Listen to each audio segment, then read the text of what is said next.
Salut, c'est Monsieur Pixel et ça fait plus d'un mois que j'utilise quotidiennement l'iPhone 16 Pro et le Pixel 9 Pro de façon personnelle et professionnelle. Je suis un Apple fanboy depuis des années, alors je pensais que j'allais utiliser le Pixel 9 Pro quelques jours et le laisser tomber, voire le renvoyer chez Google. Et ben, c'est un peu l'inverse qui se passe réellement. J'ai déjà fait 2 vidéos sur la chaîne qui parlent respectivement des deux, alors je vous laisse aller la voir si vous ne l'avez pas encore vue. Et je précise que j'ai acheté ces deux téléphones par mes propres moyens et que je vais être 100% transparent avec vous, comme d'habitude. On va donc se pencher sur un duel qui fait beaucoup parler de lui, l'Apple iPhone 16 Pro versus le Google Pixel 9 Pro. Ces deux géants ont chacun des arguments de poids, mais le choix peut être difficile selon vos besoins. J'ai donc utilisé les deux téléphones dans toutes les conditions possibles, et avec cette vidéo, je vais essayer de vous aider pour le choix à faire cette année, et la fin pourrait vous surprendre. Alors, parlons un peu du design des deux téléphones. Commençons par l'extérieur. L'iPhone 16 Pro reste fidèle à ce qu'on connaît d'Apple.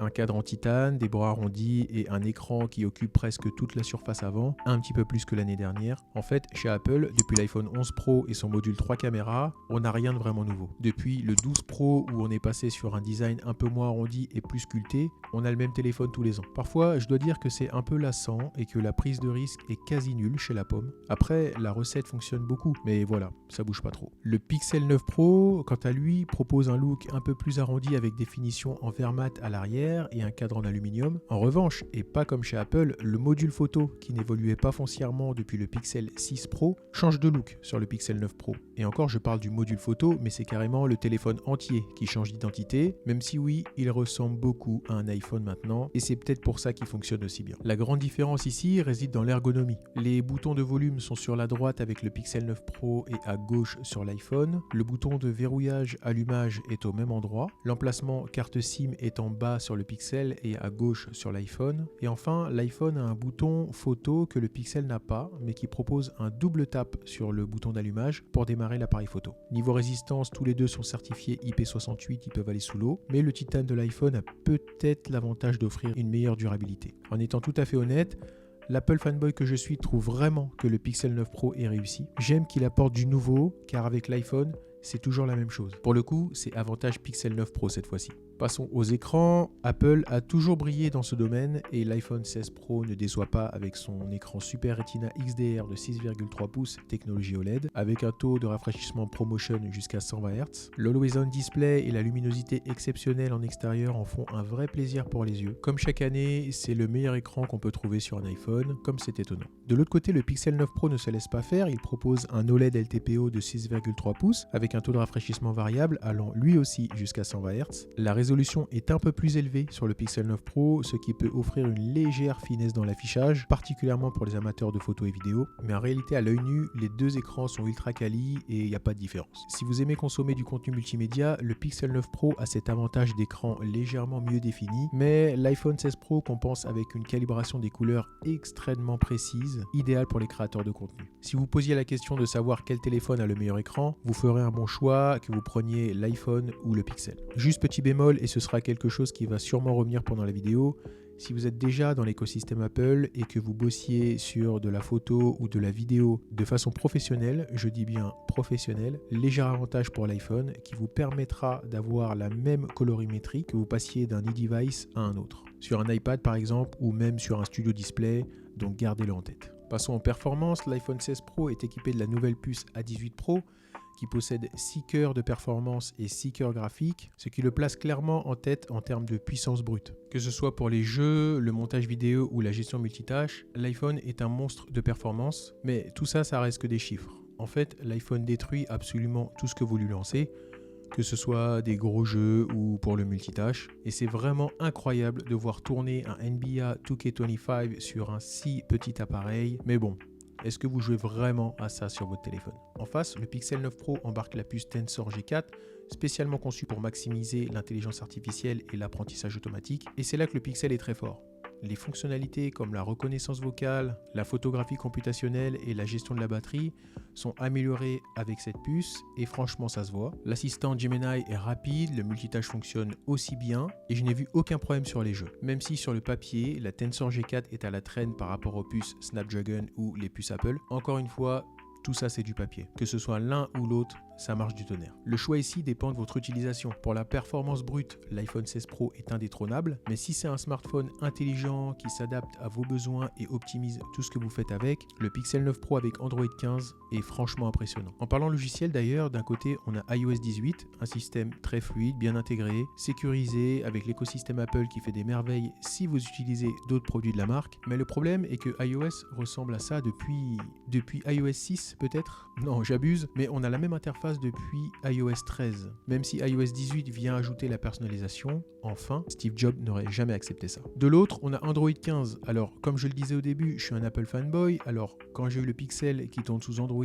j'étais totalement perdu au début. J'ai mis du temps à comprendre les rouages, les gestes et comment l'OS fonctionne. Et je dois vous dire qu'avec le temps, finalement, j'adore. Je préfère nettement la navigation Android, mais ce que j'aime par-dessus tout, c'est la personnalisation que propose Android. Je peux vraiment tout faire comme je veux. Je peux rendre le téléphone à mon image, avec des fonds d'écran bien mis en valeur, des icônes colorées et des widgets bien placés. En fait, je passe mon temps à customiser mon Pixel 9 Pro, et ça fait beaucoup de bien. Ici, l'avantage va clairement chez le Pixel. Apple vient à peine d'arriver avec son iOS 18 et nous sort que placer les icônes n'importe où, c'est une révolution, alors qu'Android le fait depuis des années. Puis je me rends compte que j'utilise la suite Google depuis longtemps, Calendar, Gmail, Google Drive, Google Doc, tout fait sens. Et tout est mieux maîtrisé chez Android, ça c'est un fait. Il est temps de parler un petit peu photo. L'iPhone 16 Pro propose un triple capteur avec objectif principal de 48 mégapixels, ultra grand angle et un téléobjectif x5. La grande nouveauté ici, c'est le Photonic Engine d'Apple qui permet de capter encore plus de détails et des couleurs plus fidèles, même en faible luminosité. En vidéo, l'iPhone est sans conteste le champion, avec des options comme le ProRes en 4K, le Dolby Vision, idéal pour les vidéastes. La stabilisation est folle, les couleurs sont pas trop saturées. En vidéo, pour moi, c'est l'iPhone le patron. Il faut savoir que j'ai créé ma chaîne YouTube uniquement avec un iPhone 13 Pro à l'époque. Pour moi, si vous voulez créer du contenu, prenez l'iPhone. Rien que pour la fonction AirDrop, qui est en fait le partage Bluetooth, qui vous permet d'envoyer vos rushs vers un autre appareil Apple et commencer à éditer dessus. Franchement, il n'y a pas photo. Mais ne sous-estimez pas le Pixel 9 Pro. Le capteur principal est de 50 mégapixels avec la fameuse photographie computationnelle de Google qui fait des merveilles. Un ultra grand angle de 48 mégapixels et un téléobjectif x5 aussi. Le Pixel 9 Pro est capable de transformer des photos ordinaires en photos vraiment incroyablement détaillées grâce à son traitement logiciel. En basse lumière, le mode Night Sight surpasse souvent celui de l'iPhone, mais je fais pas beaucoup de photos la nuit. Côté vidéo, le Pixel a fait des progrès, mais il est encore légèrement en deçà de l'iPhone, surtout pour ceux qui veulent un contrôle un petit peu plus professionnel. Et j'ai parlé de l'iPhone qui restait le maître en vidéo, mais sachez que le Pixel 9 Pro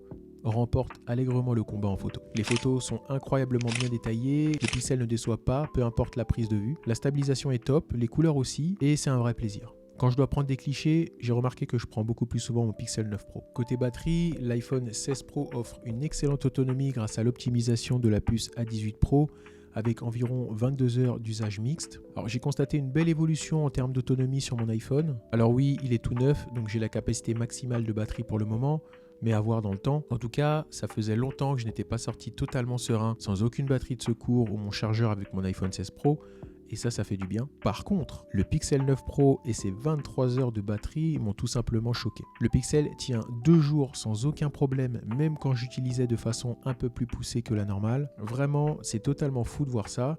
J'avais l'impression d'avoir la batterie d'un iPad et je me disais mais combien de temps il va encore tenir. Question batterie, le Pixel 9 Pro est le maître cette année. Pour la recharge, Apple reste fidèle à la charge MagSafe et propose une recharge rapide de 30 watts. Alors je déconseille un peu MagSafe parce que ça fait chauffer les batteries et quand les batteries chauffent, elles s'usent un petit peu plus vite quand même. Le Pixel 9 Pro quant à lui propose une charge un peu plus rapide à 33 watts et supporte également la recharge sans fil. Cependant, ni l'un ni l'autre n'est parmi les meilleurs pour la recharge ultra rapide, c'est pas ça qui va vous faire choisir. Enfin, le prix, l'iPhone 16 Pro démarre à environ 1229 €, tandis que le Pixel 9 Pro est légèrement moins cher à 1099 €. La différence de prix est donc assez notable, mais est-ce que ça justifie l'écart? Franchement non. Si on parle de rapport qualité-prix, l'iPhone est totalement à la ramasse. Par contre, le Pixel est vraiment celui qu'il faut choisir sur ce point. Si vous êtes déjà dans l'écosystème Apple et que vous recherchez la performance maximale et un smartphone ultra polyvalent en vidéo et en photo, l'iPhone 16 Pro est clairement le choix privilégié. Si vous êtes plus orienté Android et que vous voulez un smartphone intelligent avec un focus sur la photographie computationnelle et une intégration poussée de l'intelligence artificielle, le Pixel 9 Pro est une superbe option. On est en 2024, cette vidéo n'est pas sponsorisée et je suis un fanboy Apple et je suis en train de vous dire que le Pixel 9 Pro est mieux que l'iPhone 16 Pro. Je pensais pas dire ça un jour. Alors encore une fois, je suis totalement transparent avec vous et c'est peut-être pour ça que vous regardez mes vidéos, mais je suis dans l'écosystème Apple et je travaille de façon professionnelle sur la création. Et c'est pour ça que j'ai un setup Apple. Mac Studio, Studio Display, iPad Pro, etc.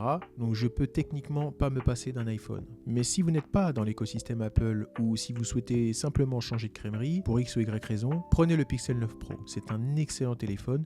Ou alors attendez le Pixel 10 Pro, car Google promet un sacré bond en performance par rapport à la Tensor G4. J'attends de voir ça. Et vous finalement, lequel allez-vous choisir? Faites-le moi savoir dans les commentaires. N'oubliez pas de liker la vidéo et de vous abonner pour plus de comparatifs comme celui-ci. C'était Monsieur Pixel.